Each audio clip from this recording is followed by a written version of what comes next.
The problem I'm going to solve in this episode has to do with a softly spoken student comment or question.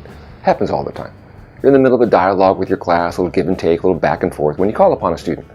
Unfortunately, the student didn't speak up loudly enough for you to hear. Now, the traditional response in that situation is a verbal one. I'm sorry, I didn't hear what you said. Need you speak up loudly? We need to be able to hear everybody, so could you repeat what you just said, please? And blah, blah, blah, blah, blah. That was a lot of words. And just so you know, the more I taught, the less I talked. I was always trying to eliminate as many unnecessary words as possible. So instead of all the words, I used a very simple gesture. And what we're going to do is go back to the final talk. Very short clip from that. And what I'm doing is I'm wrapping up the birthday game we had just played as a group.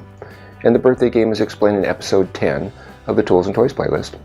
So I'm wrapping up the birthday game and ready to transition to a new topic. And as I was waiting for everyone's attention, a teacher in the group asked me a question. But with all the side talk, I wasn't able to hear. And what happened next, which was captured on video, was just so automatic. It put a smile on my face to see it in use. What I did was I formed a little V with my fingers by my ear and rotated my head just slightly. And even though I didn't explain that gesture that day, teacher who had asked the question I didn't hear knew exactly what I was asking her to do. Repeat it in a slightly louder voice. So here comes 20 seconds from the final talk.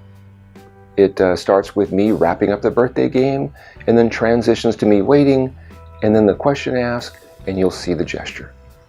Now, if you add up those numbers you've written down, you'll find your birthday. I know! That's why it's called the birthday game.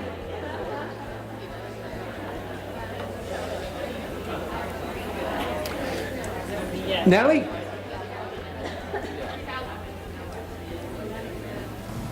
For the record, when I first started to use that gesture, it took a couple of weeks before it became automatic.